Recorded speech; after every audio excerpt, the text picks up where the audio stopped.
vous salue dans le nom précieux de notre Seigneur Jésus-Christ. Merci pour vos encouragements, merci pour vos soutiens. Je dis merci à Dieu pour nos sœurs qui sont du Gabon, du côté du Gabon, du Congo, du Burkina, de la Côte d'Ivoire, frères et sœurs qui nous ont soutenus pour que cette émission puisse continuer. Nos frères et sœurs, que Dieu vous bénisse et que la faveur de Dieu repose sur vous. Et aujourd'hui, nous allons encore voir un autre thème. Le thème que nous allons voir est intitulé « Qui est Jésus pour toi ?» Qui est Jésus pour toi? Nous allons prendre ça dans le livre de Matthieu, chapitre 14, à partir du verset 22. Aussitôt, après, il obligea les disciples à monter dans la barque et à passer avant lui de l'autre côté, pendant qu'il renverrait la foule. Quand il l'eut renvoyé, il monta sur la montagne pour prier à l'écart. Et comme le soir était venu, il était là seul. La barque, déjà au milieu de la mer, était battue par les flots, car le vent était contraire. À la 4e veille de la nuit, Jésus alla vers eux, marchant sur la mer. Quand les disciples le virent marcher sur la mer, il fut troublé et dit, « C'est un fantôme !» Et dans leur frayeur, ils poussaient des cris. Jésus leur dit aussitôt, « Rassurez-vous, c'est moi, n'ayez pas peur. » Pierre lui répondit, « Seigneur, si c'est toi, ordonne que j'aille avec toi sur les eaux. » Et il dit, « Viens. » Pierre sortit de la barque et marcha sur les eaux pour aller vers Jésus. Mais voyant que le vent était fort, il eut peur. Et comme il commençait à enfoncer, il s'écria, « Seigneur, sauve-moi. » Aussitôt, Jésus étendit la main, le saisit et lui dit, « Homme de peu de foi, pourquoi as-tu douté? » Et ils montèrent dans la barque et le vent cessa. Ceux qui étaient dans la barque vinrent adorer Jésus et dit, « Tu es véritablement le Fils de Dieu. » C'est tiré de Matthieu chapitre 14, versets 22 à 33. Que le Seigneur vous bénisse. Et le thème que nous allons voir, nous avons déjà dit, qui est Jésus pour toi? Le Seigneur m'a dit d'enseigner des messages sur la délivrance, sur la guérison. Et nous avons commencé ces enseignements même. Et le Seigneur m'a dit encore que lorsque nous allons aller en eau profonde, il va me donner encore des révélations, il va me donner encore des thèmes concernant le péché, concernant le salut, concernant le retour de Jésus, son retour, concernant l'avènement et la fin des temps, et tout ce qui va vers le sens du salut éternel, c'est-à-dire le jugement dernier et la vie éternelle. Comme Jésus même a dit, je vais au Père vous préparer une place. Donc aujourd'hui, le thème que nous allons voir, qui est Jésus pour toi? Ce thème nous amène à connaître Jésus-Christ, à connaître qui est Jésus dans nos vies. Qui est Jésus? Comment tu prends Jésus-Christ quand tu viens dans la maison de Dieu? Comment tu prends Jésus quand tu hors de la maison de Dieu? Chacun a son interprétation comme il veut. Mais aujourd'hui, nous allons parler de Jésus-Christ. Qui est Jésus-Christ? Dans ce passage, il s'agit des apôtres et de Jésus-Christ. Jésus-Christ est parti prier. Et lorsqu'il est parti prier, la Bible déclare que les apôtres étaient restés dans la barque et le vent les a portés loin, c'est-à-dire un vent contraire. C'est-à-dire l'endroit où ils voulaient partir, où ils ont orienté leur voile pour que la barque les conduise, la barque les a conduits ailleurs. C'est-à-dire qu'ils devaient partir par la droite, la barque les envoyait par la gauche. Donc Jésus est arrivé, il a vu que les apôtres n'étaient plus à côté et ils étaient au milieu de la mer. Eux-mêmes ne savaient pas comment faire pour retrouver la terre. Et qu'est-ce que Jésus va faire? Jésus va commencer à marcher sur la mer. Quel est cet homme qui marche sur la mer? Il a marché sur la mer et lorsque les apôtres l'ont vu, ils ont crié, c'est un fantôme. Il dit, n'ayez pas peur, c'est bien moi. Et Pierre lui demande, si c'est réellement toi, Jésus-Christ, permets que je marche aussi sur la mer pour que je puisse te trouver où tu es. Là, je peux croire que c'est toi, Jésus. Et Jésus lui a dit, Pierre, viens. Et quand Pierre a commencé à marcher, il a douté. Parce que la Bible déclare qu'il y a eu un vent violent, il a eu peur et il a commencé à s'enfoncer. Et il a crié, Seigneur Jésus, sauve-moi. Jésus lui a dit, pourquoi as-tu douté? Et quand Jésus-Christ l'a sauvé, ils sont montés, se sont tous trouvés sur la terre et ils ont dit cette parole. Ceux qui étaient dans la barque vinrent adorer Jésus et dit, tu es véritablement le Fils de Dieu. Vous voyez, les apôtres qui ont marché avec Jésus-Christ pendant plusieurs années n'ont pas reconnu Jésus-Christ de loin. Ils n'ont pas reconnu Jésus-Christ dans tous les sens. D'abord, sur le sens physique. Comment quelqu'un, tu marches avec lui pendant des années, on peut dire 2 ou 3 ans, mais tu n'as pas pu reconnaître celui qui marche avec toi, sa manière de marcher, sa manière d'opérer. Ils n'ont pas pu reconnaître Jésus-Christ. Et ils ont pris Jésus-Christ comme un fantôme. Est-ce que Jésus-Christ, qui est Jésus pour toi, mon frère, ma soeur, toi qui nous entends, toi qui nous regardes, tu me regardes, qui est Jésus pour toi? Et les apôtres, lorsque ils ont su réellement que c'était Jésus-Christ, la Bible déclare qu'ils sont venus vers lui et ils l'ont adoré. Et quand ils l'ont adoré, ils ont dit, tu es véritablement le Fils de Dieu. Il faudrait que chacun de nous puisse connaître qui est Jésus dans sa vie. Parce que lorsque nous allons décortiquer les Écritures, vous allez comprendre que beaucoup de personnes ne savent pas qui est Jésus-Christ. Parce qu'ils n'ont pas connu Jésus. C'est pourquoi Jésus-Christ marchait avec les apôtres. Et un jour, il leur pose la question. D'autres disent que je suis Jérémie. D'autres disent que je suis Jean-Élie. D'autres disent que je suis ceci. Et vous, que dites-vous? Et la Bible déclare que Pierre lève la main et dit, tu es le Messie, le Fils du Dieu vivant. Et Jésus-Christ lui a dit, ce n'est pas la chair et le sang qui t'ont révélé, mais c'est l'Esprit de mon Père qui t'a révélé ces choses-là. Alléluia. Pierre était tellement heureux parce que là, le Saint-Esprit était en lui et il a reconnu qui est Jésus. Qui est Jésus-Christ pour toi? Alléluia. Bien-aimé, dans la Bible, il y a des personnes qui ont suivi Jésus dans le désert. Et vers le soir, le Seigneur Jésus-Christ a vu que les gens avaient faim. Et les apôtres ont reconnu que où ils étaient dans le désert, ça ne sera pas facile de retourner pour aller manger. Même s'ils retournent pour aller dans les villes, il va faire nuit. Donc, comment faire? Et ils sont venus vers Jésus et ils demandent à Jésus, Seigneur Jésus, permets que ces hommes-là, cette foule parte en ville pour aller manger parce que le temps est très avancé. Bientôt, il va faire nuit. Et Jésus-Christ a dit, donnez-leur vous-même à manger. Parce que les apôtres demandaient à ce que Jésus leur donne à manger. Et qu'est-ce qui va se passer? Les apôtres savaient qu'il n'y avait rien. Il dit, mais il y a un enfant seulement qui a quelques pains ici, 3 pains, 5 poissons. Et Jésus dit, amenez-moi. Et quand Jésus-Christ les a amenés, il dit, faites-les asseoir. Et Jésus les a fait asseoir et il a multiplié les pains. Et la Bible déclare que plus de 5000 personnes ont mangé, 5000 personnes, sans compter les femmes et les enfants. Vous comprenez? Et Jésus-Christ, là, il est Jésus-Christ qui multiplie les pains, le multiplicateur des pains. Alléluia. Mais le lendemain, lorsque Jésus-Christ a continué son ministère, la Bible nous déclare que la foule a augmenté, la foule a doublé. On peut dire la foule même a triplé. Parce que les gens sont partis annoncer des nouvelles pour dire que nous avons suivi Jésus. Cette fois-ci, ce ne sont pas des guérisons, ce ne sont pas des miracles, ce ne sont pas des démons qui chassaient, mais cette fois-ci, Jésus-Christ a multiplié les pains et nous avons mangé, nous sommes rassasiés. Et quand il a dit ces choses, ceux qui n'avaient pas l'habitude de suivre Jésus-Christ, eux aussi disent que si c'est comme ça, puis c'est pour le suivre, pour manger, là, moi aussi, je vais le suivre. Et c'est ainsi qu'ils sont venus vers Jésus-Christ de Nazareth. Et quand Jésus les ayant vus, alléluia, il dit, vous là, ce n'est pas parce que vous venez pour écouter la parole du Seigneur. Ce n'est pas parce que vous venez pour recevoir une guérison, mais c'est parce que vous avez mangé du pain. Alléluia. Jésus-Christ n'est pas là pour multiplier des pains. Parce que Jésus-Christ connaît leurs pensées, connaît leurs idées, ce qui est dans leur cœur. Bien-aimé, nous sommes en train de t'annoncer la parole.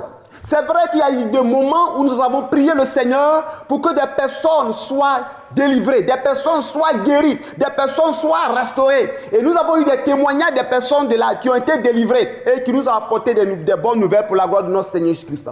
Mais le Seigneur Jésus que nous prêchons n'est pas non seulement un Jésus-Christ qui guérit, non seulement un Jésus seulement qui opère des miracles, mais c'est le Seigneur Jésus-Christ qui est celui-là même qui est le salut de ton âme. Alléluia. Qui est Jésus pour toi? Ces personnes ont suivi Jésus parce qu'ils avaient besoin de manger. Est-ce que tu ne suis pas Jésus pour quelque chose? Tu viens à l'église parce que tu as trouvé une sœur dans la maison de Dieu. Pour cette raison-là, tu dis je suis chrétien. Parce que tu veux te marier avec la sœur. Est-ce là que on t'appelle chrétien? Tu viens à l'église parce que tu as besoin qu'on prie pour toi pour que tes affaires soient débloquées, pour que tu aies de l'argent, pour que tu aies un visa, pour que tu voyages. Mais là, tu prends le Jésus-Christ comme celui-là qui est le multiplicateur des pains, celui-là même qui est la solution à tes problèmes. Mais est-ce que tu l'as accepté comme le salut de ton âme? Alléluia. Qui est Jésus-Christ pour toi? Ces hommes-là ont pris Jésus-Christ comme le multiplicateur de pain. Et vous savez, ces personnes-là, je sais qu'ils ont persécuté Jésus-Christ autrefois. Et des personnes étaient malades.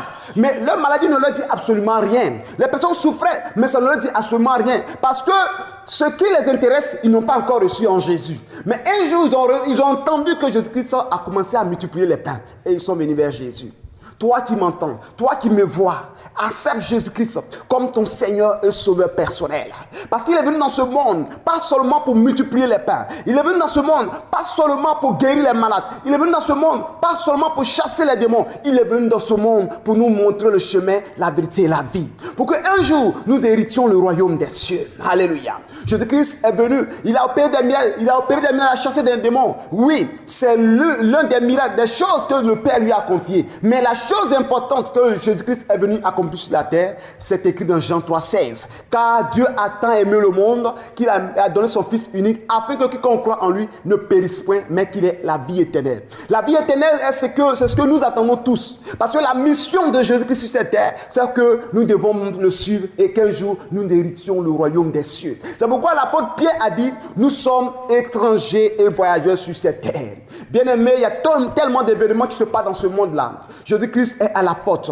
Il y a beaucoup de choses. Quand vous voyez dans ce monde, les crimes passés, les assassinats, les avortements, des coups d'État, des choses qui n'ont même pas le nom du Seigneur. Vous voyez des choses qu'on ne pouvait pas imaginer. Ce sont des choses qu'autrefois on attribuait aux démons. Mais les hommes, des personnes sont devenues comme des démons. Des personnes qui sont devenues des cannibales, qui mangent la chair, qui détruisent des vies des autres. Cela même montre les signes qui montrent que Jésus-Christ est à la porte. Qui est Jésus-Christ pour toi?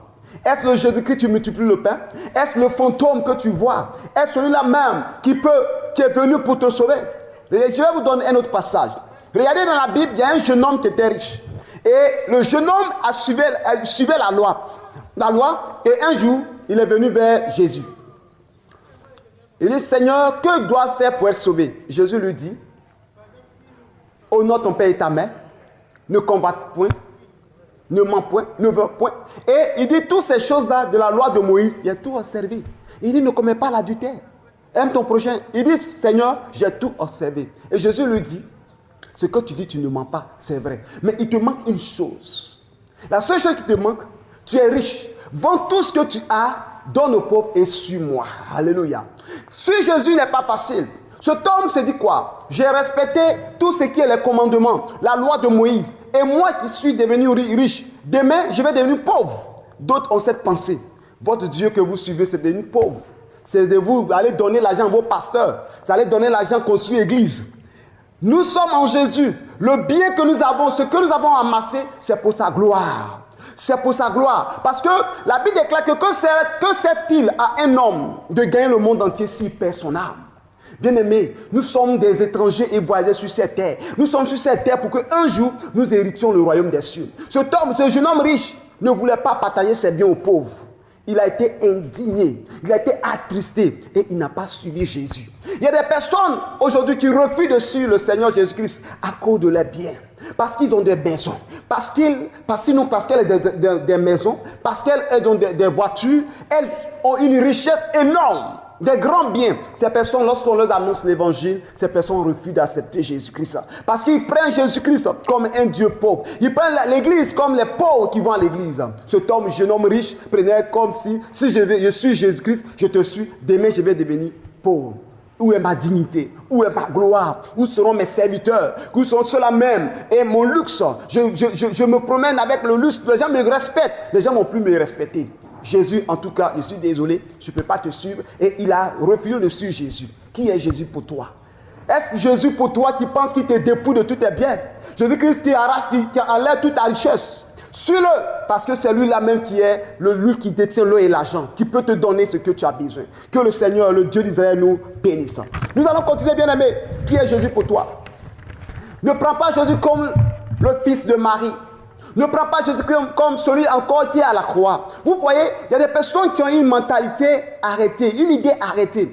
Vous savez, il y a des personnes, lorsqu'ils sont nés, ils ont vu Jésus-Christ à la crèche. Donc cette mentalité est encore en elle. Parce que Jésus-Christ, dans les images, on a vu dans les photos où Jésus est à la crèche. Donc on voit Jésus-Christ comme celui qui est encore à la crèche.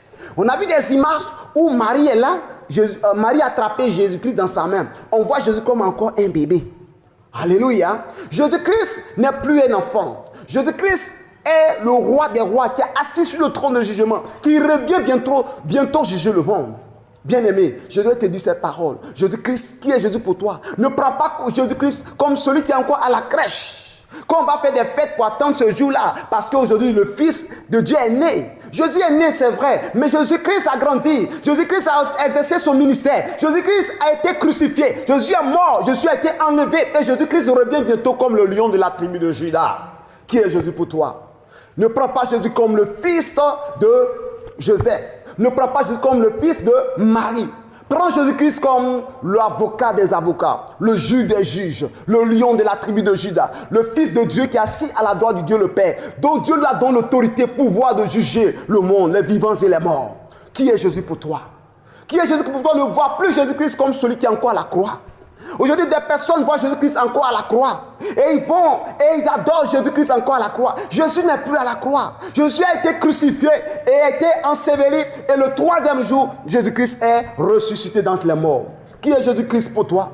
Bien aimé, je vais vous dire des choses qui vont vous étonner. Lorsque Jésus-Christ est mort, la Bible nous dit que les femmes que Jésus-Christ a priées, qui ont été guéries, parce que vous savez, en Israël, lorsque une personne meurt, le troisième jour, on prend les parfums les plus chers, les parfums qui sentent bon, et on prend pour aller embaumer. Embaumer, c'est quoi? Aller mettre sur le corps, sur la tombe, et pour que l'odeur du parfum prenne tout le lieu. Parce qu'à partir du troisième jour, le corps commence à sentir.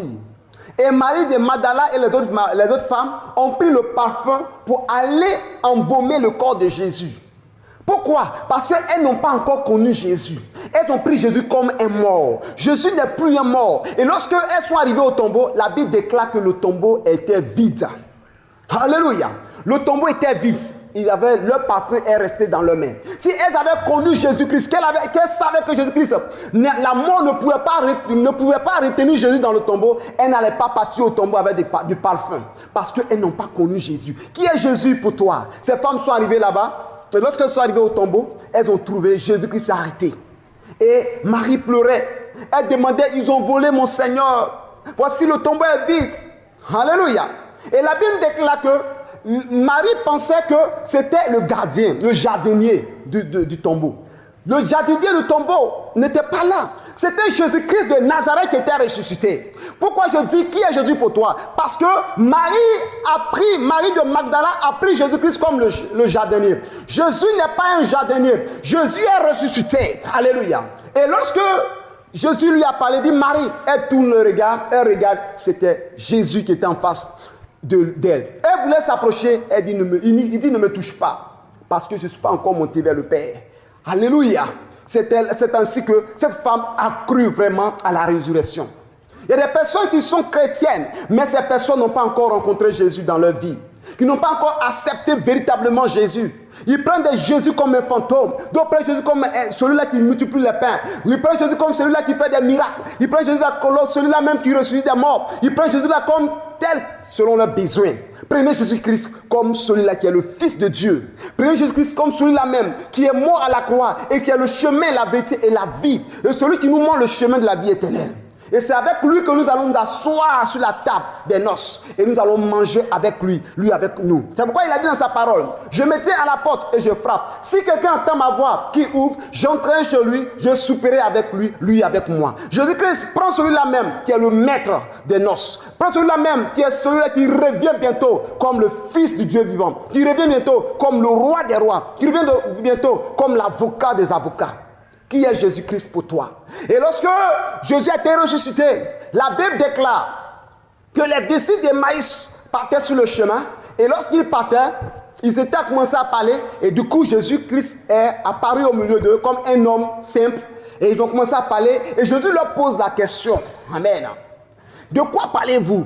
Ils disent, est-ce la seule personne à Jérusalem qui n'a pas entendu ce message, Jésus-Christ de Nazareth, que les Romains l'ont crucifié et qu'il est mort et ressuscité le troisième jour? Est-ce toi seul, depuis cette nouvelle qui a pris toute la ville et aux alentours?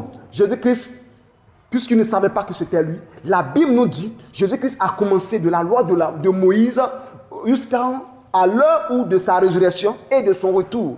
Et quand il a parlé de ces choses-là, d'ailleurs, ils étaient contents d'écouter. Et arrivé quelque part, les disciples d'Emmaüs, Jésus-Christ il dit, bon, il semblait partir, il dit, viens, il faut rester un peu avec nous, on va manger.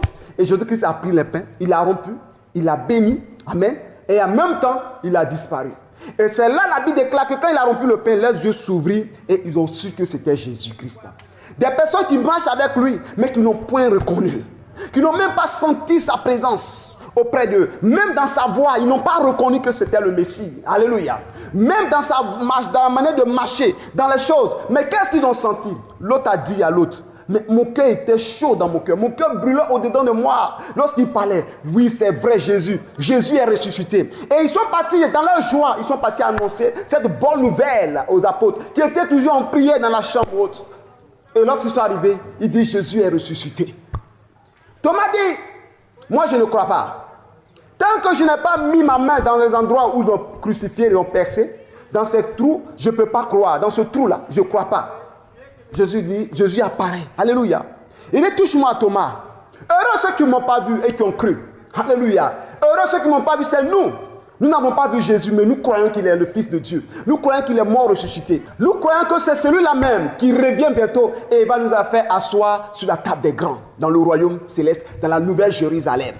Et lorsque Jésus est apparu, il a dit, touche-moi Thomas. Un esprit n'a ni os ni chair. Jésus-Christ est ressuscité vivant. Il est ressuscité avec le sang et la chair. Et en même temps, la nature de Dieu en lui. Alléluia. Qui est Jésus-Christ pour toi? Ne prends pas Jésus-Christ comme celui-là qui est quelqu'un que tu dois t'appuyer parce que quand tu veux aller quelque part, tu as peur. Les sorciers doivent te tuer, donc tu prends Jésus comme celui qui te protège. Tu prends Jésus-Christ comme celui-là, mais quand tu vas prier, il va te bénir. Prends-le comme le sauveur. Prends-le comme celui qui peut te donner la vie éternelle. Bien-aimé, le temps nous est beaucoup parti, mais je vais te dire une chose. Jésus-Christ, qui il est? Il est le Fils de Dieu. Jésus-Christ, il est l'alpha et l'oméga. Jésus-Christ, il est le premier-né d'entre les morts. Jésus-Christ, il est l'Emmanuel, qui veut dire Dieu est avec nous. Jésus-Christ, on l'appelle Jésus-Christ de Nazareth. Jésus-Christ, il est celui qui est ressuscité le troisième jour. La Bible déclare qu'il est l'alpha et l'oméga, le commencement et la fin. La Bible déclare qu'il est l'avocat. Amen. Il est l'avocat, il est juge des vivants et des morts. La Bible déclare que Jésus-Christ est le rejeton de David. La Bible déclare qu'il est assis sur le trône de David. La Bible déclare que Jésus-Christ est Seigneur. Il est sauveur. Il peut te libérer. C'est pourquoi il dit à quelqu'un, si tu es chrétien et qu'aujourd'hui tu ne connais pas qui est Jésus pour toi, ne regarde pas tout ce qu'il a fait comme des miracles, des guérisons. C'est vrai. C'est pour montrer sa puissance, sa souveraineté. Mais une chose que tu dois connaître, reconnais Jésus-Christ comme ton Seigneur et ton Sauveur personnel. Reconnais Jésus-Christ comme celui-là même qui a la capacité de te sauver. Alléluia. Qui a la capacité de te ramener à la vie. La Bible déclare que Lazare était mort 4 jours. Il a ramené Lazare à la vie. Accepte Jésus-Christ, toi qui n'as pas encore accepté Jésus. Accepte-le comme ton Seigneur sauveur personnel. Car c'est lui seul qui peut te sauver, qui peut emmener ton âme dans le royaume des cieux pour vivre éternellement avec lui. Notre salut, notre monde n'est pas celui de ce monde. Nous avons notre monde dans le royaume des cieux. Et le Seigneur Jésus-Christ nous prépare des places dans le royaume des cieux. Nous irons et nous régnerons éternellement avec lui. Mais quiconque n'a pas accepté Jésus-Christ aura par la fin la perdition, la honte éternelle, l'enfer. Acceptons-le comme notre Sauveur, Seigneur personnel. Lui seul, son sang est versé à la croix pour que nous soyons sauvés. Soyez bénis à la semaine prochaine. Shalom, c'était votre serviteur, le prophète d'Oliveira Isidore. Pour ceux aussi qui nous ont pris en marche, vous pouvez nous suivre aussi à 3h du matin GMT. L'émission continue. Que Dieu vous bénisse. Et je dis à tous ceux qui nous suivent et qui veulent rencontrer le prophète, je reçois chaque jeudi nous sommes à Angers-Château, chaque jeudi, de 9h à 14h. Et les mercredis, nous faisons dérivants à partir de 9h. Et samedi, réception sur rendez-vous. Et nous faisons nos cultes aussi chaque dimanche, 9h à midi. Alléluia. Et je dis aux frères et sœurs, vous qui continuez de soutenir, vous pouvez nous soutenir encore par le numéro Orange Money ou par Western Union, et que le Seigneur vous bénisse pour que nous puissions encore donner d'autres enseignements, pour que le corps de Christ soit édifié, fortifié. Soyez bénis chez vous à la maison. Shalom à vous. C'était votre serviteur, le prophète d'Oliveira Isidore. Que Dieu vous bénisse. Amen.